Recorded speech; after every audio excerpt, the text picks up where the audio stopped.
صلی اللہ علیہ وسلم الصوم لی وانا اجزی بہ او کما قال النبی صلی اللہ علیہ وسلم۔ اللہ کے رسول صلی اللہ علیہ وسلم فرماتے ہیں کہ اللہ فرماتے ہیں کہ روزہ میرے لیے ہے، میں اس کا بدلہ دوں گا، اور دوسرا میں خود اس کا بدلہ ہوں۔ بہت بڑی عبادت ہے۔ جس طرح ہم جب نماز پڑھتے ہیں تو اتنی توجہ کے ساتھ پڑھتے ہیں کہ ہماری نماز بگڑ نہ جائے، فاسد نہ ہو جائے۔ ہم عمرہ کرنے جاتے ہیں، حج کرنے جاتے ہیں، بڑا احتیاط کرتے کہ کہیں دم واجب نہ ہو جائے۔ قربانی کا جانور خریدتے ہیں، دیکھ کر خریدتے ہیں۔ زکوٰۃ ادا کرتے ہیں، تھوڑی بہت تحقیق کرنے کے بعد ادا کرتے ہیں کہ بھائی ہماری زکوٰۃ رائے گا اور بیکار نہ جائے۔ ہر عبادت ہم دیکھ کر کرتے ہیں۔ اسی طرح روزہ بھی میرے بھائیوں بڑی زبردست عبادت ہے، اس کو بھی بڑے احتیاط کے ساتھ ہمیں کرنا چاہیے۔ بھائی ہمارا روزہ صرف کھانے پینے سے اور نفسانی خواہشات سے رکنے کا نام نہیں ہے، بلکہ ہماری آنکھوں کا بھی روزہ رہے گا، ہمارے کان کا بھی، زبان کا بھی، دل و دماغ کا بھی، ہاتھ پیر کا بھی۔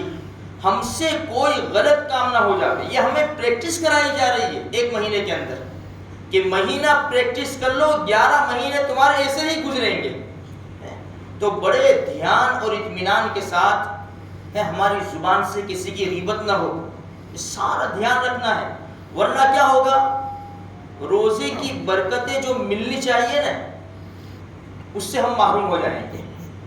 ہمارا روزہ ادا ہو جائے گا، کھانے پینے سے، نفسانی خواہشات سے رک کے ہمارا روزہ ادا ہو جائے گا، بوجھ سر پہ سے اتر جائے گا، ایسا سمجھو۔ لیکن اس کے ثمرات اور اس کی برکتیں جو ملنی چاہیے نا، اس سے ہم محروم ہو جائیں گے۔ تو چند چیزیں ہیں جس سے روزہ ٹوٹ جاتا ہے، اور بعض چیزیں ہیں جس سے روزہ نہیں ٹوٹتا۔ مثال کے طور پر بھئی ہم نے روزہ رکھا ہے لیکن یاد نہیں ہے، اور کھانا کھا لیا، پی لیا، پانی پی لیا، دھیان بھی نہیں ہے کہ میرا روزہ ہے، تو بھول کر کھا لینے سے، پی لینے سے روزہ نہیں ٹوٹتا۔ کوئی ایسا نہ سمجھے کہ یار میں تو بھول کے کھا لیا، اب چلو واپس کھا لوں میں۔ نہیں، بھول کر کھانے سے، پینے سے روزہ نہیں ٹوٹتا۔ اگر ہمارے سامنے کوئی کھا پی رہا ہے تو دیکھو شریعت نے کتنا زبردست مسئلہ بتایا ہے۔ بھئی نوجوان آدمی ہے، اچھا ہے، وہ اللہ کے بندے روزہ ہے، فوراً اسے روک دو۔ لیکن بوڑھا آدمی ہے، کمزور ہے، روزہ رکھا ہے، پانی پی رہا ہے، ان کو پی لینے دو، پانی پی لینے دو۔ جب پی لیا، دادا آپ کا تو روزہ ہے، اچھا مجھے تو یاد ہی نہیں رہا۔ تو بھول کر کھانے سے، پینے سے روزہ نہیں ٹوٹتا۔ اسی طرح آنکھ میں دوا ڈالنے سے، سرما لگانے سے روزہ نہیں ٹوٹتا، آنکھ میں دوا ڈالنے سے۔ اسی طرح انجیکشن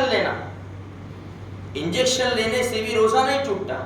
گلوکوز کے بوتل چڑھوانا، کمزور آدمی ہے، بیمار ہو گیا روزے کی حالت میں ہے، تو اس سے بھی روزہ نہیں ٹوٹتا۔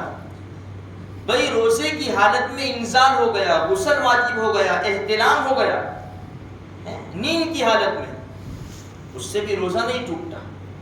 یہ چند چیزیں ایسی ہے جس سے روزہ ٹوٹتا نہیں ہے، کوئی فرق بھی نہیں آتا۔ ہاں، کان میں دوا ڈالنے سے روزہ ٹوٹ جائے گا، کان میں دوا ڈالی تو اس سے روزہ ٹوٹ جائے گا۔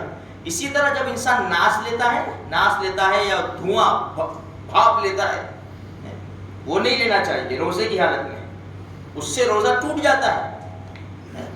بھول کر، جان بوجھ کر کھا پی لیا، جان بوجھ کر کھا لینے سے روزہ بھی ٹوٹ جاتا ہے، کفارہ بھی دینا پڑتا ہے۔ اسی طرح بیوی کے ساتھ مل لیا، صحبت کر لی، یاد تھا روزہ اس کے باوجود بھی، تو اس سے روزہ بھی ٹوٹ جاتا ہے اور کفارہ بھی آتا ہے۔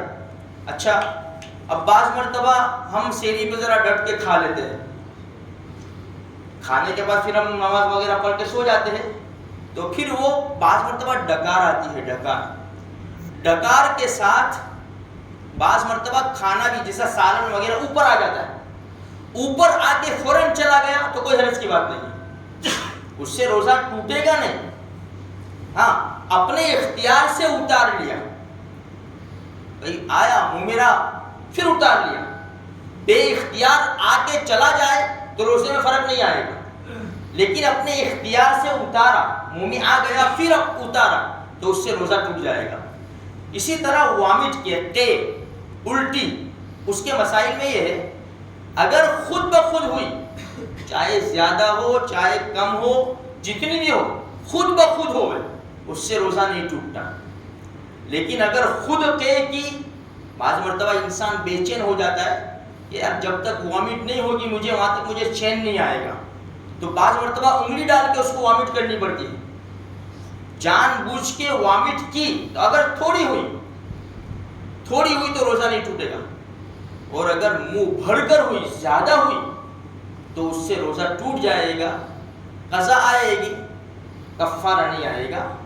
تو میرے بھائیوں، یہ جو تھوڑے بہت مسائل روزے کے ہیں، ہم اپنے اپنے علاقے کے علماء سے جس سے ہمارا تعلق ہے ان سے پوچھ کر ہم کام کریں گے تو انشاءاللہ بہت زیادہ فائدہ ہوگا، ہمارے روزوں میں کوئی نقصان باقی نہیں رہے گا۔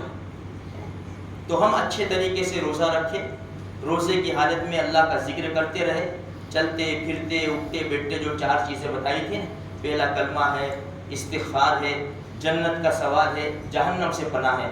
اللہ میں جنت کا سوال کرتا ہوں، جہنم سے پناہ مانگتا ہوں، جتنا ہو سکے اللہ کے قرآن کی تلاوت کریں، اگر نہیں آتا پھر بھی لے کر بیٹھے، 10 منٹ کے اندر 2-4 آیتیں بھی پڑھیں گے نا تو بھی چلے گا۔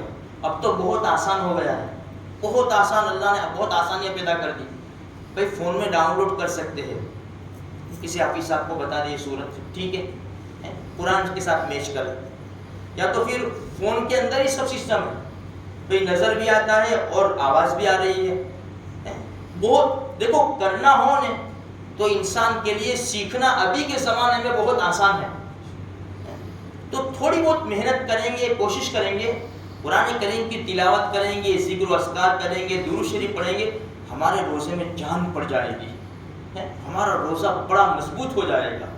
بس کہنے کا مقصد یہ ہے میرے بھائیوں، روزے کی حالت میں بھی، اور ہم مسلمان ہیں، ایمان کی حالت میں اپنے آپ کو ہمیشہ گناہوں سے بچانے کی پوری کوشش کرنی چاہیے، اور اللہ کی عبادت میں اپنے لگانے کو پوری کوشش کرنی چاہیے۔ اللہ مجھے آپ کو، سارے مسلمانوں کو ایمان کی توفیق بخشے۔